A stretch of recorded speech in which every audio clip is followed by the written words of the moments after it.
This is the Amp Hour Podcast, recorded January 2nd, 2012. Episode 76, Fremescent, Floccose, Fortification.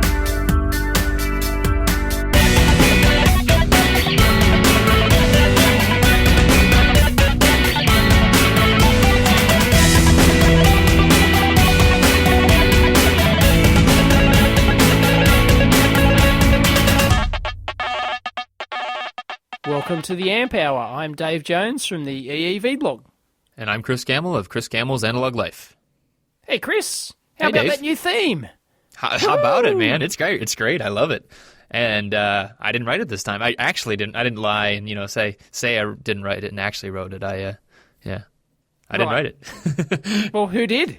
Actually, so remember last week the guy who made that video on YouTube mentioning our theme, and then we laughed about that. Paul Stevenson, is it yeah, not? I think it's Paul.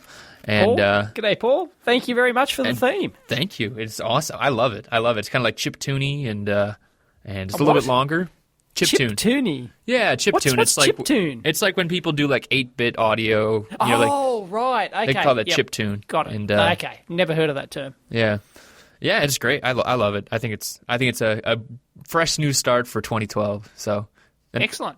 Until we get bored with it, and then we want another one, right? Right. Well, Yeah. we might get there eventually, but Right. yeah. But Happy New Year. How was your New Year? You too, and all our listeners. Happy New Year. Of course. Yeah, we do have people out there. It's not just us talking to each other. Well, it is, isn't it? That's pretty much all this show is. Well, could be worse. Could just be one of us talking to ourselves, right? But not this week. Which was my original intention. That would have failed miserably. Yeah, and my original try, and it did fail miserably. Right. All right. Yeah. So we know what not to do. We know what not to do. Yep. Very important lesson in life, kids. Learn not what to do. Yeah, keep trying.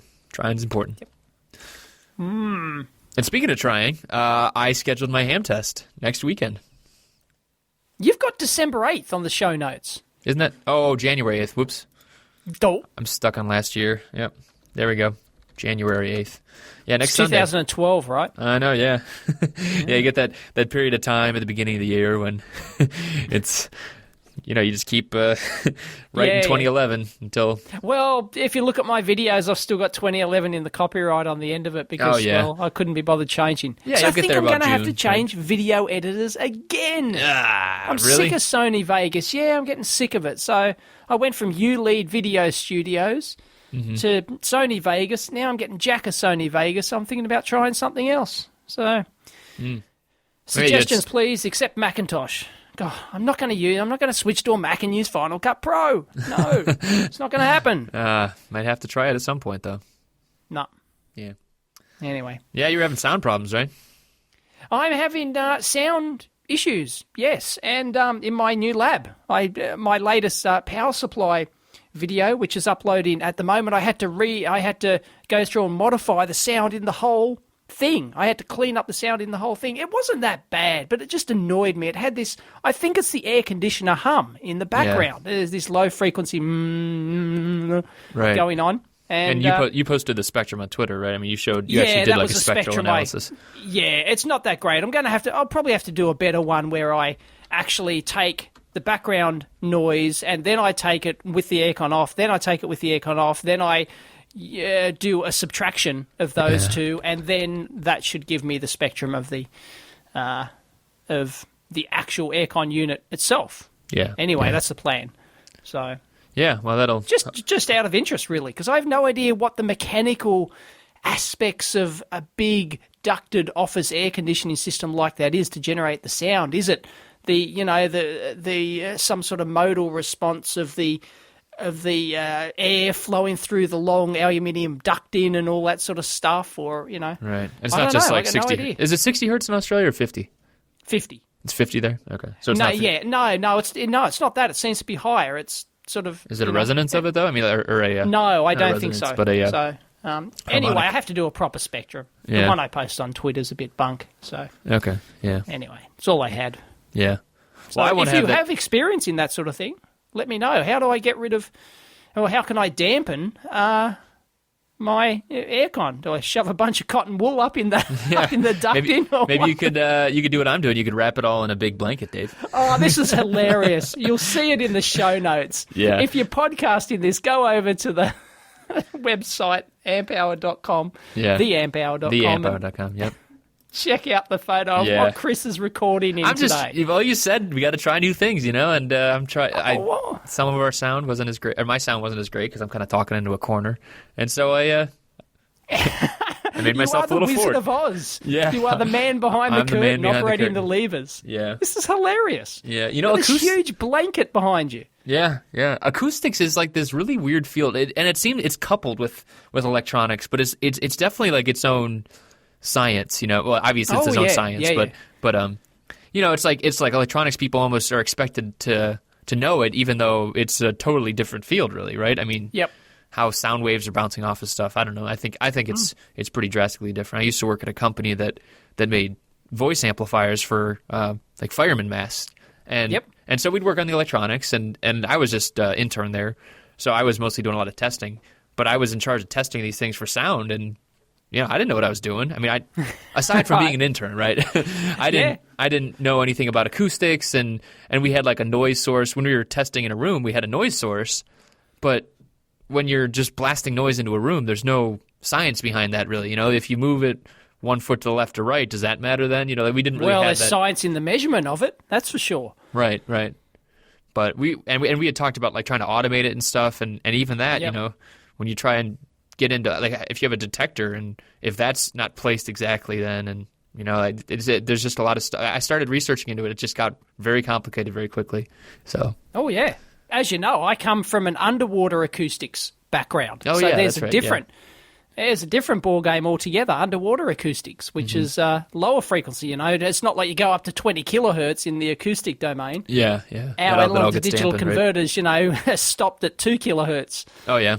Bandwidth. So it was everything under that. But a similar sort of thing. It's very fascinating when you get down to it, all this acoustic stuff. Right. And there's a whole society, really. I mean, what is it, AES? Is that what it is?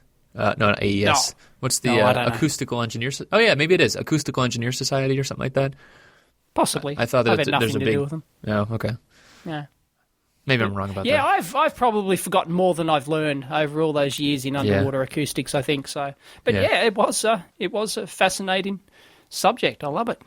Yeah. So if anyone can help me with my, I think it's the aircon. It's got to be, because it sounds okay without it on. So yeah. Well, there you go. go. Get some more measurements. That's just troubleshooting right there, right? Yeah. Yeah.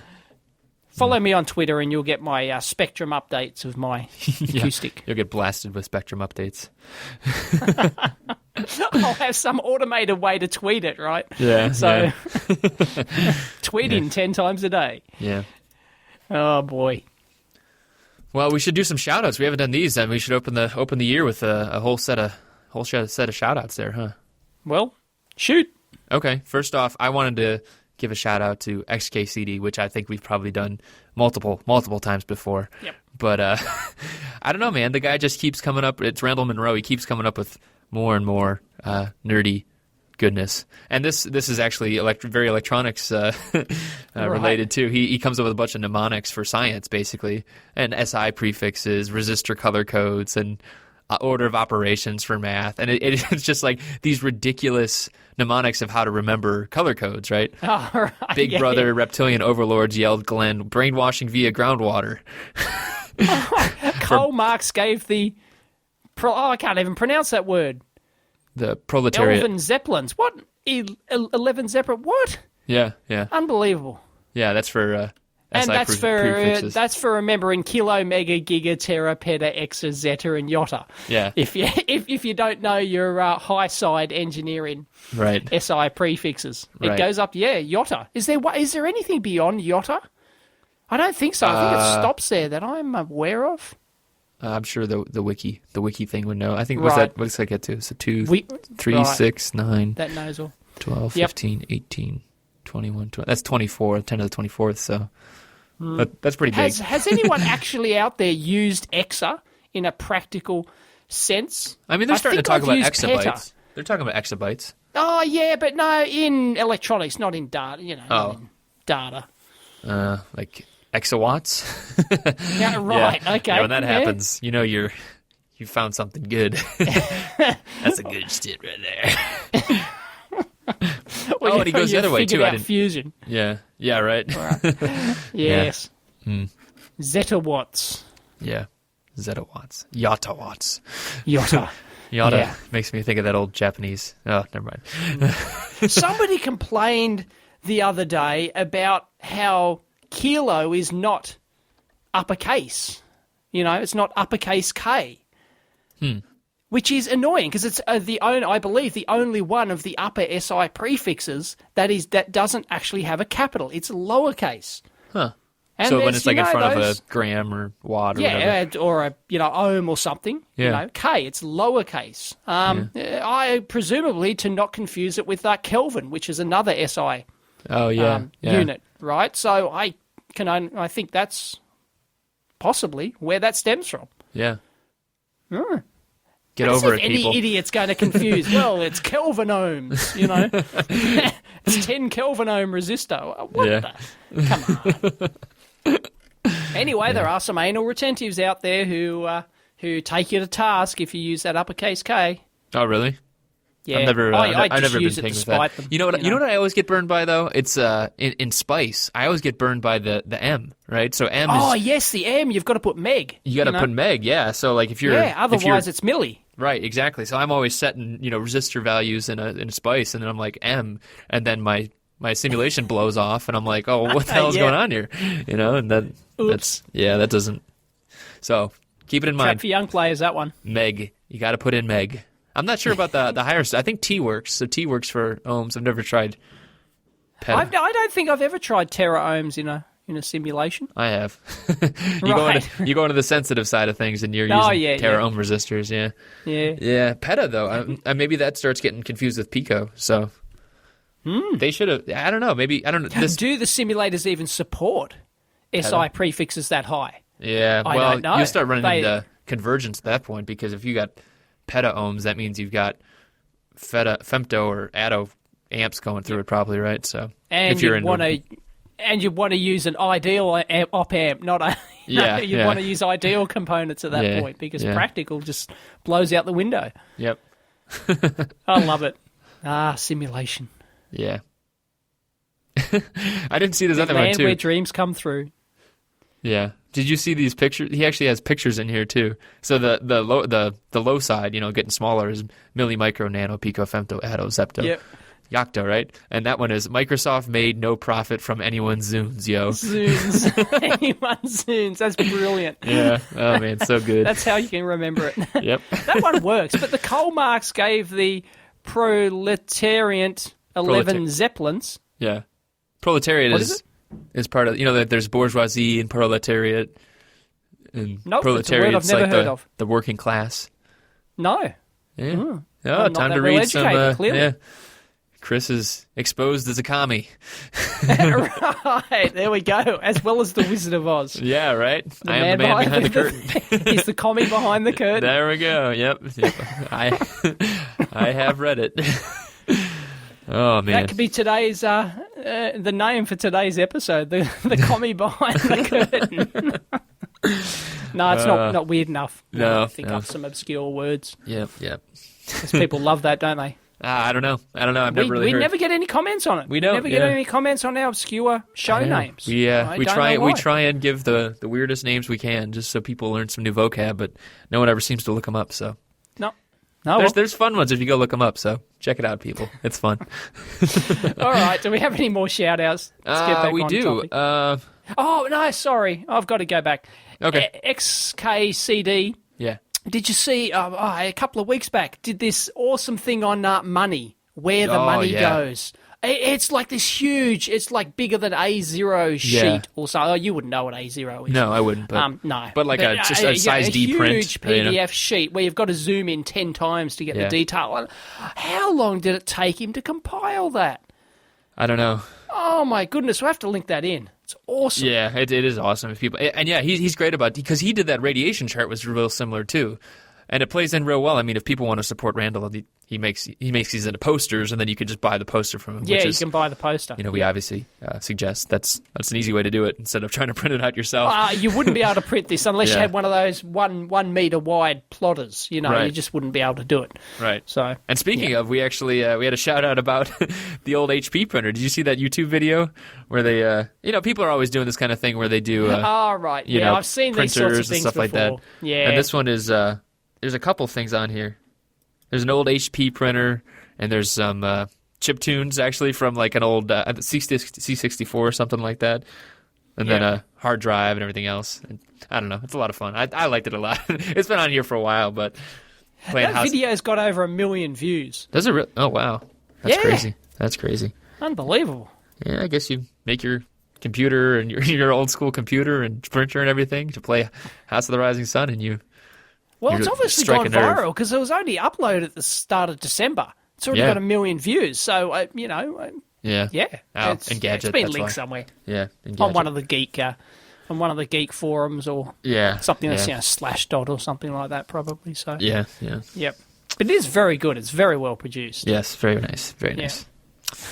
And final shout out was for open source hardware. Devin wrote in. He actually included like a whole amp hour section on his new message board. It's pretty fledgling, I think, but we always like when people give us a shout out on there, and he actually. Thank you very much, Devin. Yeah, thanks a lot, Devin.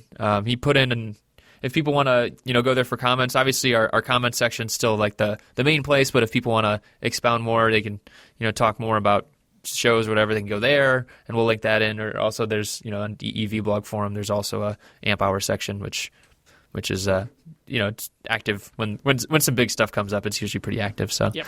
Either and one I've is got fine. A rant for today's show. Well, somebody ranted about us, so we might get onto that later. Oh, okay. I don't think we want to segue into it because we want to finish the shout outs, or are we finished? Oh, I'm done. Yeah. Oh, right. Okay. Maybe we should segue into it. Well, actually, there's one more thing on here, I guess. There's always one more thing on Yeah, there's one more thing. Yeah, I actually got I get contacted about jobs, and I think you do too, Dave, about people looking for this or that or this or that, and it's great. I love. I mean, it makes me feel special. Not necessarily that's the reason to do it, but I know a couple people, but mostly it's. I don't know if there's any interest in the amp hour community who's looking for jobs, or if the skill sets would match up, but. We could always start up a job board, and I think you said I've actually you have got one too. Oh, you do too? I've got one. Technically, it's there. Okay. I've installed it at eevblog.com/jobs, but I haven't actually set it up properly yet. Yeah. So it's been there for like a month. Yeah. So if you go there, there's probably a couple of spams that have gone and that's through always or the something problem, like that. Yeah, and then you'd start dealing with recruiters too, and recruiters are they are what they are. They're just pure evil. Let's put it that way. They're not. I mean, they're not pure evil. They're just. I've done a whole video on that. They can be useful, but more often than not, you got to really watch out. They're not looking out for your best interest. They're looking out for theirs. They're a necessary evil sometimes. Sometimes, yeah. Depends on the position. Because some jobs you cannot get through the front door unless you go through their approved recruitment company. Exactly. End of story, Right. So... And I think I think this guy might have been a recruiter, but I think he was like an internal guy. So he was actually calling me to see if I wanted to work for these people, but I really didn't have any interest. But it was for like testing high-end analog chips. And so if people want to know about that, I could give them info, but I don't know. Like I don't know if we really want, recruiters coming through us. So, but this one actually, I vetted it. It sounded really cool. I just changed jobs, so I'm not going to do it. So, right. So. How's the new job going, by the way? It's going great. I have been doing Google SketchUp, like modeling and mostly just mechanical, not even just mechanical, but just kind of prototyping and stuff, just to kind of pass the time. A lot of people were out of the office over the holidays. So right. Yeah, I mean, I started 3 weeks before the holidays. It's been pretty quiet, so I think tomorrow I'm going to hit the ground running. So I'll let you know next week. Excellent. How it's really going. If I'm like, oh God, I hate it. I'm disillusioned already. Yeah, it's only a week. I want a new job. They lied to me, the bastards. They said it was Utopia, and it's I know, right? not. It's Dilbert. I have to do work. No, poor bastard. I think it's going to be great. Yeah. Excellent. Yep, it's going to be good. I have to tell myself that. If not, I'll convince myself otherwise. Yeah. All right, so onto your rant. What was your rant? Well, it wasn't my rant. It was somebody on the forum, and it was Pete from Texas. G'day, Pete. Hey, Pete. Pete, g'day. Texas. Everything's bigger in Texas. Oh, I can only imagine my Australian sounded as bad as your Texan. Yeah, I know. That was a pretty bad attempt. Yeah. Yeah. We can get Randy to call in again. No, he's from Hicksville. No, you need to unhook your phone, Dave. That's what you need to do. Right. No phone. If you start recording at the new office, no phones allowed. Right. Oh, boy. I can't do anything at the new office yet. The bloody internet's not... I don't know. My phone line's connected. Mm-hmm. Technically, it's connected to the room down the stairs. But the dude, Telstra, who's the telecommunications company here in Australia, handle all the lines. They came in and installed the line, and they went, right, it's hooked up to the cupboard in the basement. In the car park, our job is done. It's like, hey, thanks. Hope you know something about phone lines. Yeah. So, well, no, they did actually try to connect it up here, but they couldn't get into the comms cupboard because it was over the break, and the strata management, they had gone on holidays, and the cafe was closed where they keep the keys, apparently, to the comms cupboard or something like that. Oh, and so he went, well, there's nothing I can do. Yep. As far as I'm concerned, my job's done. You only paid to have it connected to the... Yeah.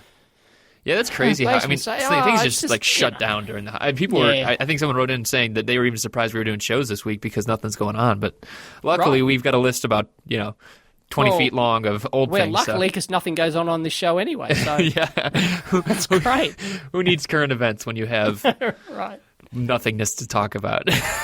And rants, too. Of course. So what is this thing? This is... Anyway, he was... get your bingo sheets ready, I guess, because we're going to... we may not talk about it again. I'm just going to mention it. Where is it? Did you resort this list? No, I didn't do that. It's the third one down. Right. No, it's not. That's Arduino. Oh, which one are you talking about then? No, I'm talking about... Well, what's the topic? It's about the power supply? He complained about... Pete in Texas took us to task that we're always talking about how crap the education system is. Oh, and how it doesn't produce people who can do basic stuff. They can't use a multimeter. They can't use an oscilloscope. Really basic stuff. And he took us to task for it, saying pretty much, I'm sick of it. Stop raving on about it. Oh, yeah. Presumably it was prompted by our discussion the other week where our guest mentioned it. We didn't actually bring it up that time. No, that was Ben, and I mean, it is tough because it's always a mismatch of expectations, right? That's what the real thing is. I mean, in education... Well, I have pretty low expectations of people coming out of university, but one thing I expect is to be able to at least understand how an oscilloscope works. I don't think it's asking much. I don't want them to come out knowing how to operate every single piece of equipment, bang, like that. I just... We just want a better mix, really. That's what it really comes down to, yeah. Understand some basic concepts. It's not hard. My interview questions are really easy at the job. I deliberately keep them incredibly easy. Right, yeah. I like doing a build-up where you start real simple, and then if they're struggling on the simple things, then you say, okay, well... Then, because it weeds them out. You only need simple questions at job interviews. Right. Have you heard of an 0805 resistor? Right. Or like you give them a board and say, "Tell me about it." And right. And I think a lot of the complaints too is that employers should help train on the job, which I do agree with. I think that is a very important part of any education because, to be completely honest, I did learn on the job. I mean, I would not be if Chris coming out of school I would not give him a job today. That's just, you got to learn it somewhere, though, and I learned it on co-op. If I just didn't do co-ops, then I would have been screwed. That's the main thing for me. So, I learned it all through my hobby. Right, exactly, and that's another great way to do it. And that's what I've come around to is that I've seen enough people doing hobby stuff that it's like, not only can you learn how to do it, but also the fact that you're actually interested in it. That's always the tough part. If people aren't actually interested in it. If you're really interested and you never got that opportunity, okay, I'd love to give you a chance. But if you're just coming out of school and saying I deserve a job because I went to school, and you're not, then don't let the door hit your ass on the way out. Right, and that's the tough part. Anytime someone's excited and passionate about learning, I'll hire that person.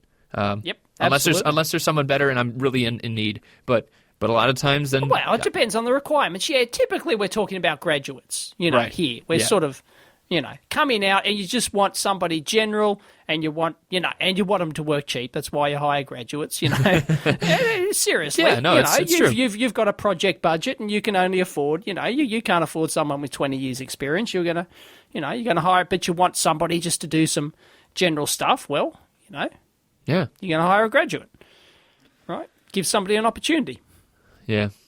And I'm sorry, but if the interest ain't there, then, I don't care if you got first class freaking honours and the bloody dean's medal or whatever, university medal. I don't give a shit.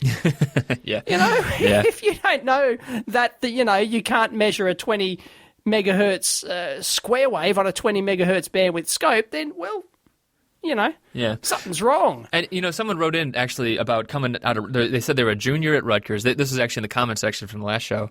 They said they were a junior at Rutgers and they had, really high grade point average or whatever. Where's this? Sorry? This is actually on last week's page. This is a response to Yeah, but last week. where's the place you said? Oh, at Rutgers. It's a school in New Jersey. It's a pretty good engineering school. Sorry, I don't know all my engineering schools in the US. That's okay. I've lost it now, though.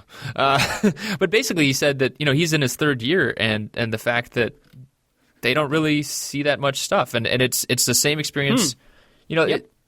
Basically, though, my suggestion was really, really nerdy. Actually, I referenced Harry Potter. So you a Harry Potter fan? Did you ever read the Harry Potter books or anything like that? Oh, I haven't read the books, no, but the wife is. I've seen all the movies. Okay, you've seen the movies. So in the movies, they have like the secret club where they're learning on the side because they're not learning. Oh, that's right. Yeah. Yeah, they're not learning what they need to in they're school. They're learning the dark arts because they have to take on the evils. Yeah. There we go. There's the nerdy reference. Right. And so basically, I said the same thing. If you're not getting what you need in school, then you need to be able to do that outside of school. And it could be a club, it could be hobby stuff, it could be a hacker space, and that's kind of you have to supplement your own education. So I'm not sure if Pete in Texas would agree with that or not, but I mean, probably not. No, but anyway, everyone's entitled to their opinion. Of course. And the reason that we often bring it up is because that's where practitioners in the field, and that is what we see. I mean, we're just telling it like it is. We've interviewed graduates.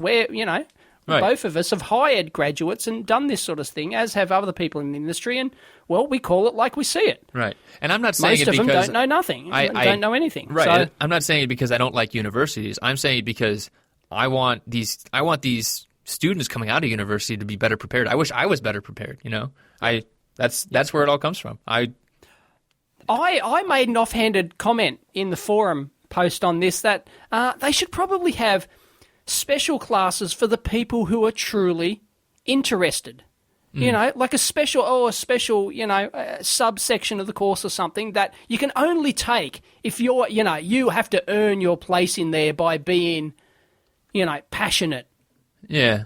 In the field, rather than just one of the cruisers who go through and they don't care, and you can do quite well. I know people who get through, get first class honours, win the medal and all the rest of it, yet they don't give a rat's ass. They're just very good at memorising, doing exams and memorising stuff. Right. But they have absolutely no interest. I think there should be a special... Yeah, there's a course like that at my alma mater, actually. Course. And so I started... there is? Sort of. I mean, not like... it's not like weeded out or anything, but it's got a reputation. It's taught by a guy from industry, He teaches out of the art of electronics, if that gives you any idea. I mean, so that's something I approve of. And basically, he's just teaching them how to... And he gives them a very broad concept, like you have one transistor and you need to build you need to amplify a circuit 20 dB. Go. And then basically that's kind of the idea, and it's a really tough class, but every student I've ever interviewed coming out of that class knows what they're doing, and there you go. And they're going in because everybody hears about it, so that whisper class, like, oh that class is really tough, you might not want to take that, and that reputation alone usually does it. So right, got it. Yeah, and I've actually written about the idea of like the other side of it before, not the really passionate people, but the people that didn't get an opportunity, because I understand I was that way too. I didn't come into university with like tons of electronics experience like Dave did, where, I should have had just a tinkering class, like just You know, like that, I called it remedial tinkering, basically. Remedial tinkering. Yeah, and that's what you need. You need to be able to have a broad objective, and you need to have it in groups so you're working together, and you need to just go and figure stuff out. And I know it's like a really silly idea when I say it like that, but you need. That's from our completely biased point of view. Of course. Because you need all sorts in the industry. You know, you don't just need the ones who are passionate and tinkerers and that's true. All that sort of stuff. You do need all kinds. So yeah, no, that's a good point too. We're not saying everyone should be like that. We're just saying there should be more like us. We're just saying we like us. That's what we're saying, right? We want a robot army of us. Yes. Yeah. I mean, I've seen. I think I know what you're talking about. I've seen people that are more like they're in electronics, but it's more programmatic kind of. They're kind of fade towards more software. They're more in computer engineering. And well, there might be systems engineering. They might be, they might be more research oriented. So they want to, exactly. Go into the physics type level of electronics. There's all sorts. Yeah. And I'm not saying change that. I don't know. Have we ranted enough about that? I think we have. That's. I mean, it's still an interesting. I think it's always interesting to talk about. It is. So, there's so many opinions. Yeah. I don't know. We just happen to be similar. We do because we come from the same sort of industry. We're both practical. Yeah, we're board level. We're not we're not designing chips. So, that's right. Yeah, maybe. I think in the future we're actually supposed to have a chip designer on later this month. So we'll have to pose that question to him. Excellent. Yeah. Can we say who we've got on next week? I think we can. I think possibly. It's we hope so. It's a possible. Yeah. It's the speaking of Harry Potter and the Master of the Dark Arts. Oh yes, it's Dr. Howard Johnson of what's it called? Signal Consulting. Oh, I've forgotten his company. Sorry. But yeah, Dr. Howard Johnson. He writes a regular column in I think EDN, but he writes great articles about a lot of high speed design and digital design and he's written the classic texts on the subject. So yes. Yeah. Cannot wait. I think that'll be a great episode, and I'm looking forward to talking to him. So, absolutely. So that's next week. So fingers crossed. Yes. Yeah. We always have to temper our expectations with technical that difficulties and schedule problems and everything else that could go wrong. So, simply may forget. Yeah. Yeah. Hopefully not. Like I do every week. Well, yeah. If you forget, then that's something else. Yeah. I have no reference point anymore. I know. You're just drifting. You're a drifter, Dave. I know. Tell me about it. Yeah. I had so much to do today, and then I got up and remembered, oh, shit, the radio show's on. Yep, that'll happen. Ah, well, not to worry. Well, what else should we, man, there's a lot. Oh, I know what we need to talk about here. So I've got a big thing. This is big. This is real big. So speaking of... how big? Bigger than Texas? Texas is pretty big. Have you been to Texas? You haven't been to Texas. No, I haven't actually been to Texas. No, I don't believe so. Yeah. No. It's nice. I miss it. Texas is small fry compared to states we've got here in Australia. That's true, yeah. Yeah. I think one of our states, Western Australia, is about 4 times bigger than Texas. Really? Okay. So, yeah. 3.5. Don't quote me on that. Okay, well, never mind then. I guess everything's bigger in Texas unless you're from Australia. That's right. Yeah. This is about people that need help, though. And so I got an interesting email on Christmas morning, actually. I got an email from Marcin Jakubowski, who, and we've talked about it on here before, he's the guy in charge of the Open Source Ecology Project, which we are both very big fans of. How did he find you? Actually, through Jeremy Blum. Jeremy Blum did a talk about open source hardware. Oh, okay. Yeah, I've seen that. Yep. Yeah. And then a bunch of emails later, Jeremy said, hey, well, maybe Chris can mention on the Amp Hour. And so that's what I'm doing here. So basically what they're doing, though, is they've got like 8... Because it doesn't get bigger than the Amp Hour radio show, folks. Yeah. Once you get a mention on here, you've made it. Yeah, definitely. TED Talk notwithstanding.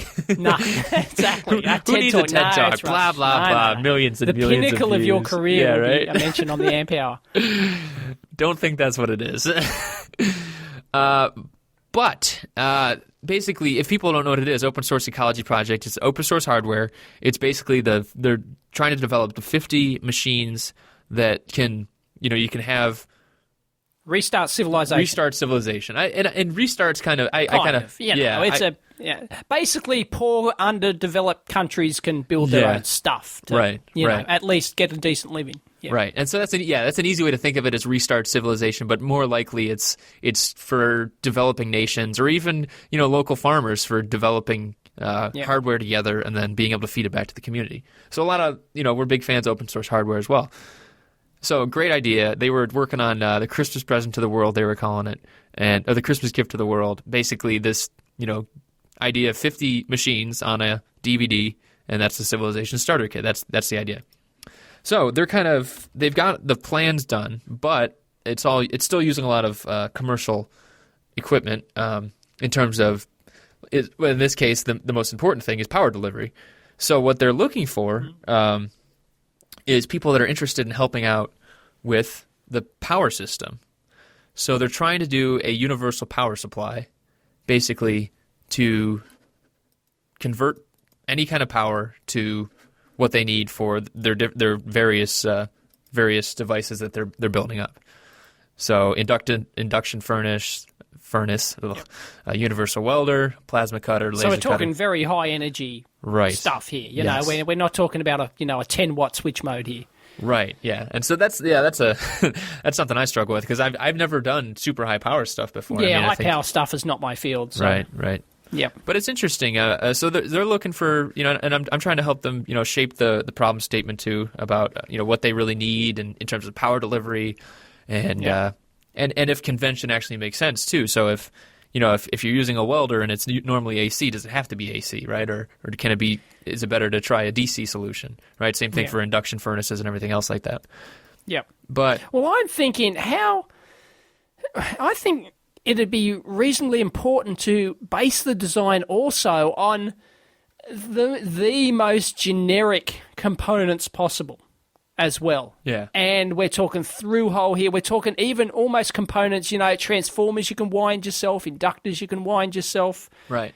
Because, really, anyone can go, any competent engineer given enough time can design a real, whiz-bang high-power switch mode, inverter using the best available Chinese, components and all surface mount and everything else. But I don't think that would be a good idea in this respect. I think it needs to be really old school. Yeah, no, I totally agree. Yeah. And really with high power stuff, you're going to have, big ferrites and you're going to need to really move. If you need to move that much power, you're going to be using big stuff to start with, right? That's just. And preferably, you don't want a microcontroller to control the damn thing either. Right. That's just crazy. You want as simplistic as possible, no intelligence in it. It just works. Right. Power in, power out. Right. Especially if you're you can almost make your own capacitors, Yeah, that's not a bad idea. Maybe not cats, but certainly inductors and transformers you can actually wind yourself. It's not, Right. No, that's true. Not hugely difficult. So you can actually manufacture those components. What other components can you manufacture yourself relatively easily in high-powered components? I'm not, you could do parallel plates if you really wanted to, but then you start running into... You can do parallel plate capacitors. Yeah, you can do diodes using parallel plates. I've looked at old battery chargers that the diode, the actual rectifier is some plate sort of system or something. I've never seen to that effect. Yeah, I'm not sure. Don't quote me on that, or I don't know how it actually works. But yep, okay. Didn't have a silicon-based, like a silicon-based diode. It was some sort of plate-based system. So if anyone knows anything about that, link it in.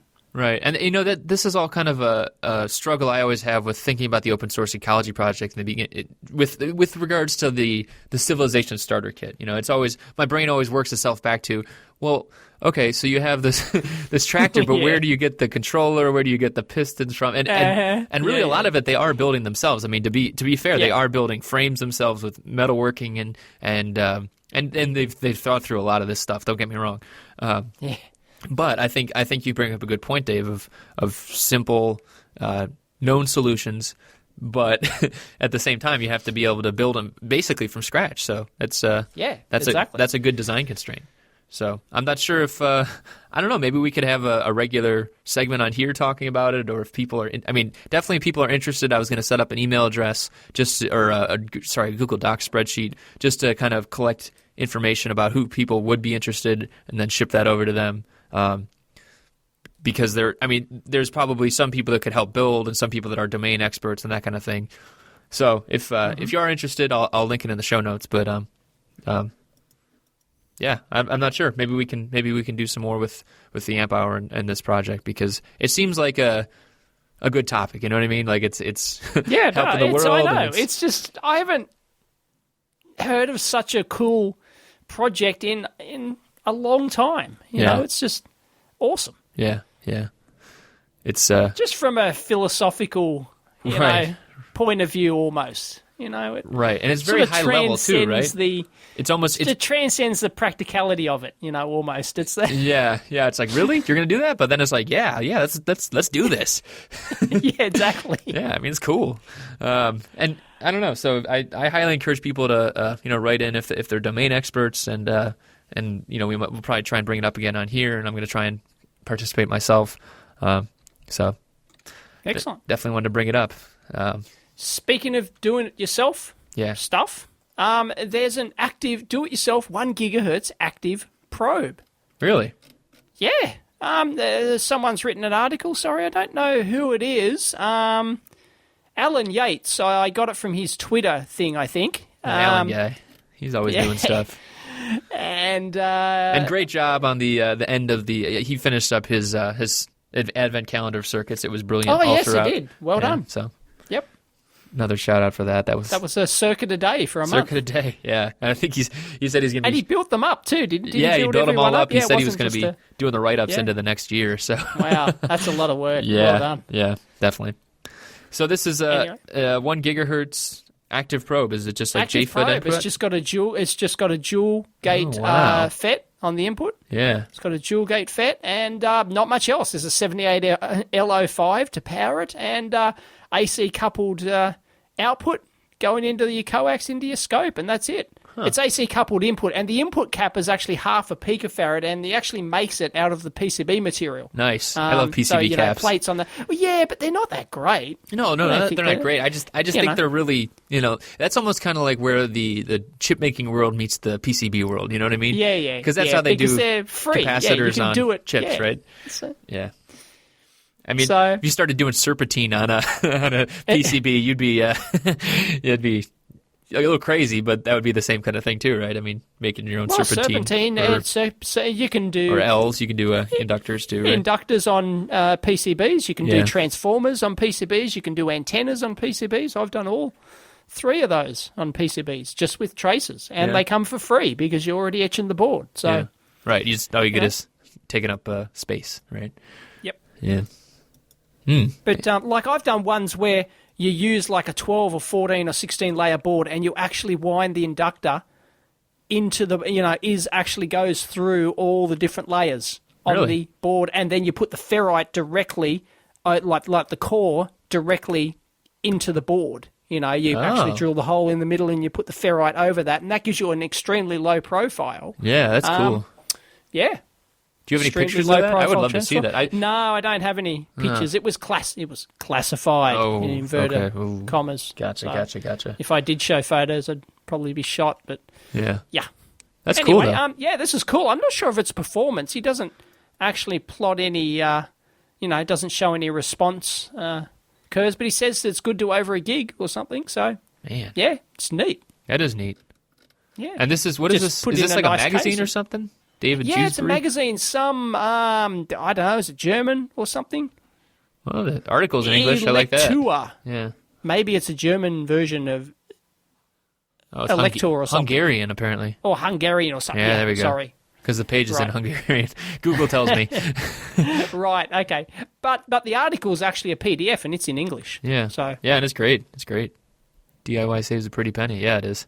Yeah, it does. Because a good FET probe can be more expensive than your scope. Yeah. So does he talk about the power supply in here? A lot of people don't realize that. They buy these 1 gigahertz bandwidth scopes, and they think that they can use their time send passive probe. And a lot of the time, no, sorry, Doesn't work. You have to spend the price of your scope again, $10,000 on a whiz-bang active probe. Right. It's almost like the Gillette model where they want you to buy or give you a discount on the scope, and then they sell you the razors, or in this case, the probes. Canon. Yeah. The Canon. Like printer printers. Model, Yeah. Oh God. Yeah. Here's a free printer, but the cartridges are $60 each, and we shortchange you on the ink. That'd be interesting if 3D printing ever got to that point where like they start giving away the printers and then the fancy cartridges. ABS plastic cost. Cost a fortune. That would be. I guess you'd have to do it with that. Maybe if it ever goes truly commercial, where it's 3D printers on your desk with like fully assembled and low cost.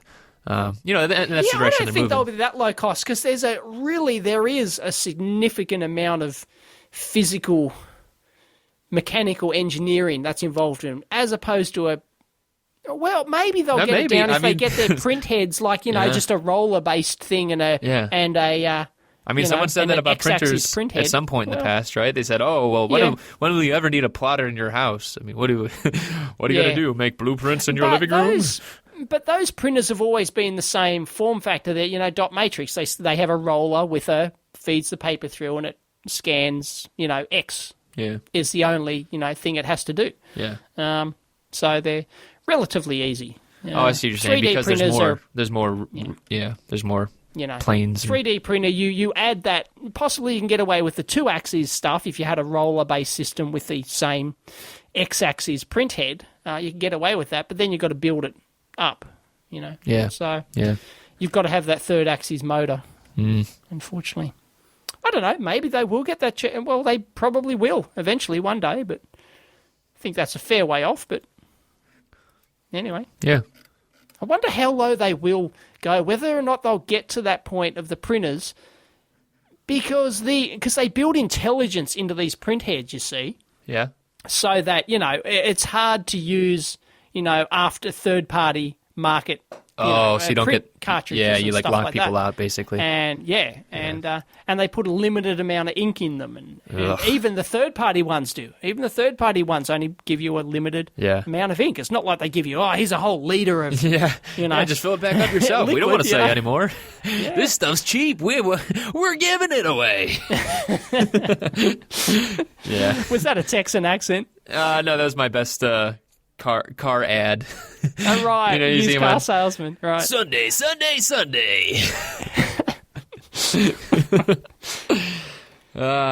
world of Down radio. Here at Honest L's used car lot. Oh boy. Yeah. So it'd be interesting to see if they do actually get down to that point where they try and shaft you on the cost of the ABS stuff. At the moment, they're just spools of ABS, and you get a hell of a lot of ABS on a spool for your $20-$30 or whatever a spool of ABS costs. Yeah. You get an awful lot on there. So several kilos. I think you get several kilos worth of ABS. Yeah. So I was sort of the market's almost already shot itself in the foot in that respect. It's hard to go backwards. It is. It definitely is. Whereas inkjet first started, they went, let's just put a small amount of ink in there. Let's not give them too much. Right. And they sewed the market up, and people got used to that. But people are already used to buying these huge reels of ABS. So I don't think it wouldn't be the ABS stuff. It'd be the if they ever had like a rastered, like a floating polymer. More, polymer, really fancy stuff that goes into, they might start if somebody can crack that market where they can get the low-cost print head and, with the many nozzles and the boom. Yeah. Well, and that's actually, that's another thing on here. So they were talking about that with graphene, right? So, I'm a big fan of printable electronics, and we all know that, yada, yada, yada. But this is actually, they were floating graphene inside a polymer, basically, and then they put it into a print head. This has actually happened a little bit now. But basically, they're able to now print a gate material with graphene. So that might be a market, right? If there ever was any kind of printable electronics on your desktop for some reason, then maybe I don't think you'd be getting you're not going to get a 1 gallon drum of graphene drum for in solution. Yeah. Well, I just went down to the local surplus store. We're giving it away. Yeah. So I'm sure it'll be the more the more exotic materials, like then you can just even just put it into even if you just have a cheap printer, because this is talking. There's a Engadget article about it too, basically, where I think it's maybe the same article. They did this at Cambridge, where they just used a regular old inkjet printer. Basically, they used a PhotoSmart MFP. Oh wait, maybe that's not right. They always use the Epson ones, because the Epsons are the piezoelectric heads, I believe. They're different to all the other brands on the market. Oh, they're not like the non-thermal. That use the thermal. Yeah. The non-thermal ones. Right. Yeah, whereas all sense. the others, the Canons, use the thermal bubble jet. So they boil the liquid, and that's what makes it comes out as a dot, whereas the Epsons work on a different piezoelectric principle. Interesting. So, you don't see this a lot. Maybe it has been hacked together by people, but I'd imagine that would be a good project for people to do too. Like hacking Epson printers and trying to put funny things in there. There's a whole Yahoo group out there on Is there? it. People, there's a whole Yahoo group. You can join it, and there's people who are printing their own circuit boards using these Epson printers. Yeah. Okay, I'll have to look that up. I'll try and link them if I. And the ones with the CD trays in them. You know how you can put the CD in and you can put it into your inkjet printer. Yeah. And it prints the labels on the CDs. Well, that so happens to be just the same thickness, the tray, for a 1.6 millimeter PCB. So you don't have to modify your printer. You just stick it on the tray, and you can get these inserts that can hold your board inside the tray, and you just slide it into the printer. Huh. And now, is this for like a resist in order to print? This is for a photoresist thing. Yeah. Okay. So this is a negative resist then, right? So then you're actually etching still. No, this is a photo positive. Oh, positive. So okay. it's actually because they've determined that some of the inks, once you actually bake them at a certain temperature, become an etch resistant. So you can positive print directly onto the board. Huh. Okay. And then throw it straight in the etchant. Well, after you throw it in the oven to bake it, you throw it in the etchant. Okay, but you get really good resolution then too, huh? It's probably limited more by the it's very good. printer than the Yep. Huh. Well, that's cool. And then I think there's some people who have actually tried to print conductive ink directly onto that's FR what I thought you were talking FR4 about boards. at first. No, I'm talking about the photoresist process. Okay. So I like the printing of conductive. I mean, that's a little tougher, I think. But we've talked about the pens and stuff like that. So the inks out there, like the silver nitrate, I think, or not silver nitrate, but silver in solution, basically. Yeah, they've been around for 30 years since I was a boy. Yep. And so, you don't have to modify these printers at all. Yeah. Apparently, you can just throw in your circuit board, and away you go. That's pretty cool. Yeah, but it's it's more it's touchier than that. You've got to you've got to do things right. You've got to get the right type of ink, the right brand of ink, and all sorts of jazz like that. But apparently it works. There's a whole group, so go check it out. Huh, that's pretty if cool. If you're into that sort of thing. Which I was almost desperate to do. I was almost going to do this the other day. I'm waiting for my boards for my new power supply. And I thought, oh, bloody hell. Yeah, I've got I'll do to it wait myself, for these right? boards. Almost, geez, it's only double-sided through. Oh, I can make this myself. Oh, I thought about dragging the cobweb, dusting the cobwebs off the old light box and get some old crusty FR4 material I've got and having a go again. Yeah. The tough part with that is plating the through holes. That's always the tough part. Oh, you don't bother. Plating, man. What do you want that for? Solder on both sides like a real man. How many, is this just a proto? This wasn't like something you're selling, right? Oh, no, this would just be a proto, so I could get the proto up and running so I can do more videos. Oh, okay, I see what you're saying. Yeah, well, that's a good video too, man. Maybe you should just jump in. I mean, you've turned around on other things before, so, right? Dave's a flip-flopper. Politics season in the U.S., you can tell. Too. Look out. Yeah. Speaking of PCBs, there was actually an interesting. There's like a new site out there. It's called Chooftech. I'm not sure if that's how you say it. Gesundheit. Yeah, right. But basically, it's a nice article on basically why you don't make right angle traces and about the high frequency effects that'll burn you every time. What are they saying about it? Oh, I put this on the list a long time ago. Because there's a lot of myths there. Yeah.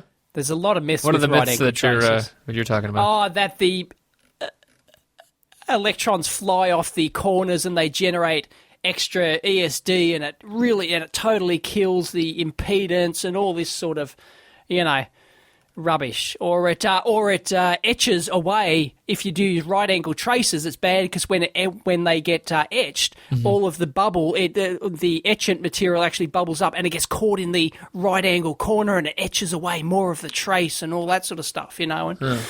And all these things, it's like the audiophile industry. All of these things are technically true to a certain niche extent, but you know they're. Well, you'll get 80%. Is that the idea? You know, I mean, you'll get the 80% effect basically. You'll get 89, 90% modern processors and all this sort of stuff, and there's, it's really old school thinking. And if you think it changes the impedance, it doesn't happen until many gigahertz, you know. Yeah. And even then, it may not be a big deal. So yeah, maybe that's a good question for next week with our high speed signal Black Arts master guru. Yep. Yeah. Yep, Howard Johnson. Yes, he's the man who knows. Yeah, I knew it was. And people have done experiments on these things. I think Howard's even done experiments himself. Yeah, so we'll have to bring that up next week. Yep. All right. Well, we should bring up the nerd history from this week because we were giggling about this before the show. Yeah. We're getting on towards the end of the amp hour, but on January 2nd, in what year was it? 1813. This is actually like history. You know, it's not just like, oh, well, this happened today. Well, I guess that's history, right? Right. Yeah. It's not like someone was born today. This is actually history. In 1813, they put 66 people on trial for Luddism. And we've Ludditism. Yeah, Luddism. It's actually Luddism. For being Luddites. Luddism. Right. For being Luddites. And I didn't being realize, afraid of technology. Yeah, I didn't really, we talk about Luddites on here before with about like you say that when someone's, oh, don't be such a Luddite, you're afraid of technology or whatever. I'm afraid of technology. I hate technology. You're just I'm an old man. I know. Yeah. These newfangled mobile phone crap. Yeah. It's gonna technology doesn't work. It's crap. Hate it. Yeah. Nothing ever works. Everything fails. Well, I should go bush and start. You should build it from scratch, man. With my civilization starter kit. There you go. Start again. Yeah. So apparently, though, these people, a bunch of people were on trial back in the day, York, England, 1813. And there were, like 17 of them were put to death for being Luddites because what they were doing. That's serious. You're right. Sorry. 17 people were put to death, sadly. But this is actually, they were named after Ned Ludd. They were Luddites. They said they weren't going to be associated with technology. In this case, technology being like machinery and factories. But they would go in and do industrial sabotage, and they made it into a capital crime. And when it's a capital crime, they got convicted, and they were hanged. Punishment. Yeah, they were hanged. It was crazy. But I thought it was relevant to the show because first off, it's hilarious, sort of, and second off, it's kind of like we're at that same point with like not the same point, but people say the same things about robots. Oh, robots are taking jobs. Maybe we should do it the old way because then it provides more jobs for people. And I don't know. I doubt we'll see the same kind of punishment for it, but I could see industrial sabotage happening. I don't know. Anything's possible in the US. Oh, come on. Let's not go there. Come on, they pass laws for everything. Well, maybe we should talk about countries until proven innocent. Yeah, so 17 were executed. Guess where the others went, Dave? This is English prisoners, by the way. Where did the others go, Chris? Yeah, where did the others go, Dave? They were sent to Australia.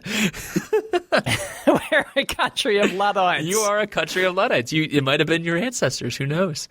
So the ones that weren't ones that were put to death, they were sent to Prison Island, and sorry, no, my ancestors came over on they were the first free settlers in Australia. I am directly related to the first free settlers in this country. That's interesting. The oldest house in Australia was built by my great somebody. That's interesting. And it's still standing. Yeah. I have some interesting history in my past too. My great grandfather was on the Boston Tea Party boat. He was throwing tea off the side. So, right. Yeah, little criminalism in my past too, I guess. You Palin supporter, you. Yeah. What? So you're a commie Palin supporter? No.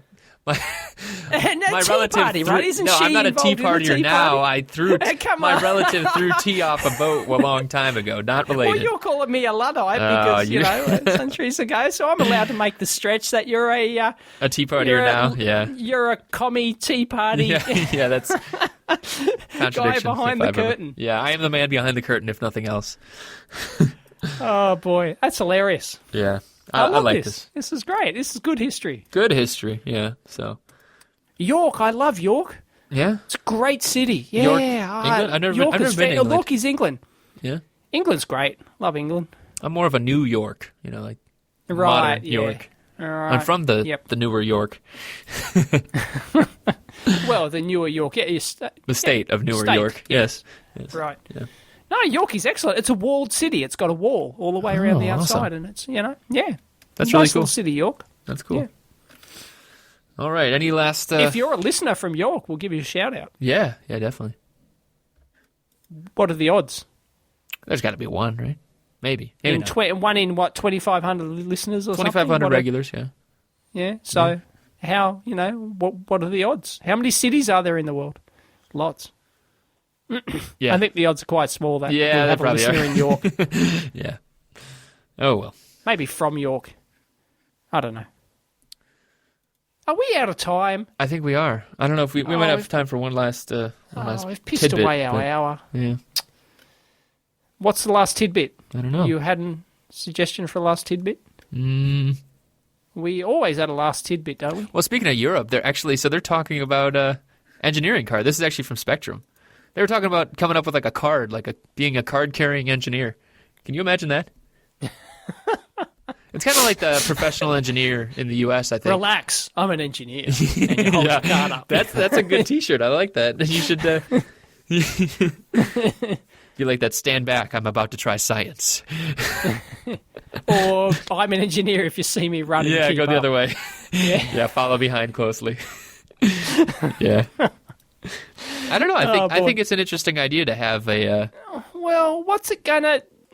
I don't know. It's the first time I've heard of this, and my initial reaction is, well, what does it hard, get you? It's hard to. Yeah, it gets you in the door probably. It would be like the same with IEEE. Same IEEE, same kind of thing. Having you basically got to just pay, I guess, to be a member of IEEE.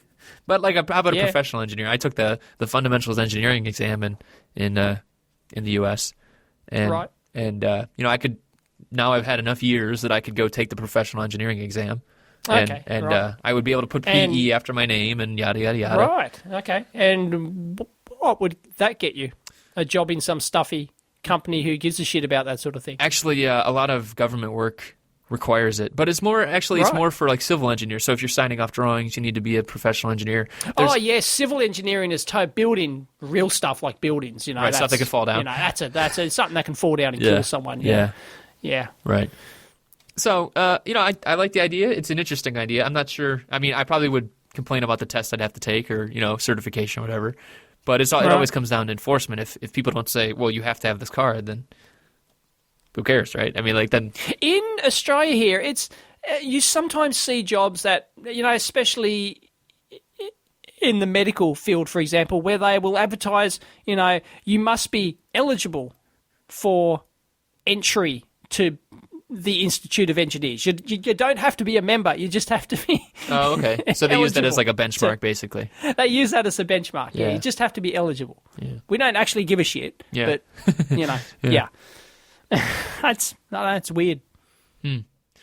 Yeah, well, I mean, it's an interesting debate. I mean, maybe our listeners have strong feelings one way or the other. I mean, I don't really care. Like I said, I haven't gotten my PE yet, so and I'm not sure if I need to even.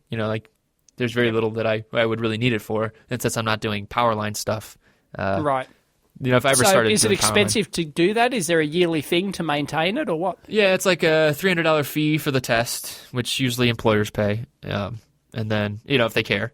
My last employer Right. paid my FE exam fee, and then you need like 10 to 15 credit hours a year, where you could just do online classes and stuff like that just to keep up, and that's a good idea. I mean, in general, I agree with it. I just haven't done it yet, so it's a feather in your cap for most electrical engineers. It's not like a necessary thing, but it's a feather in the cap kind of thing.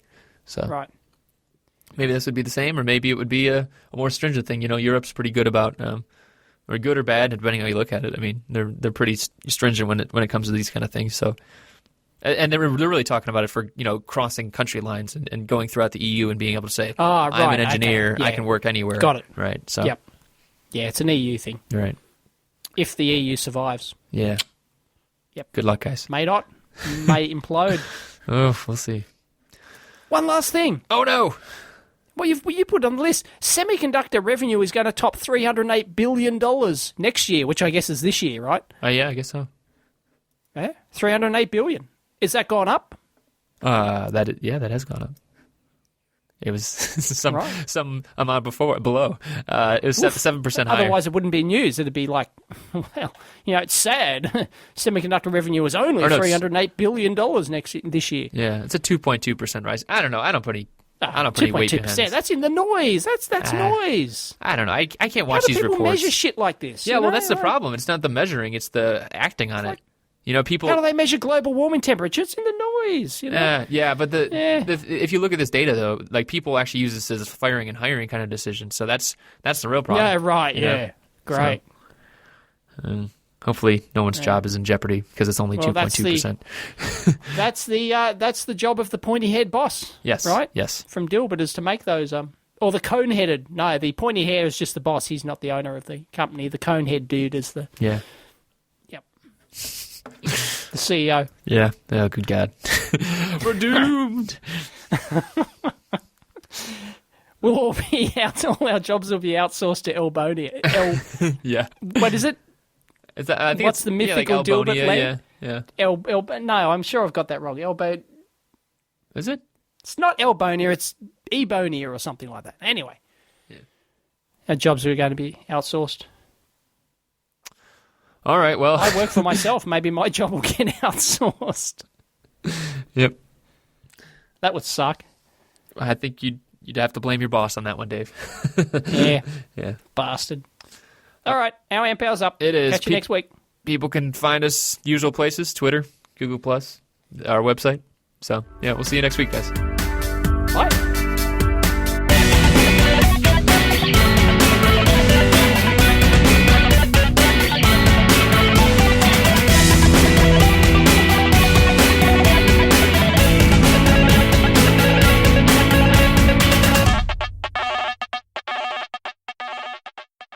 Recorded January 2nd, 2012. Whoa.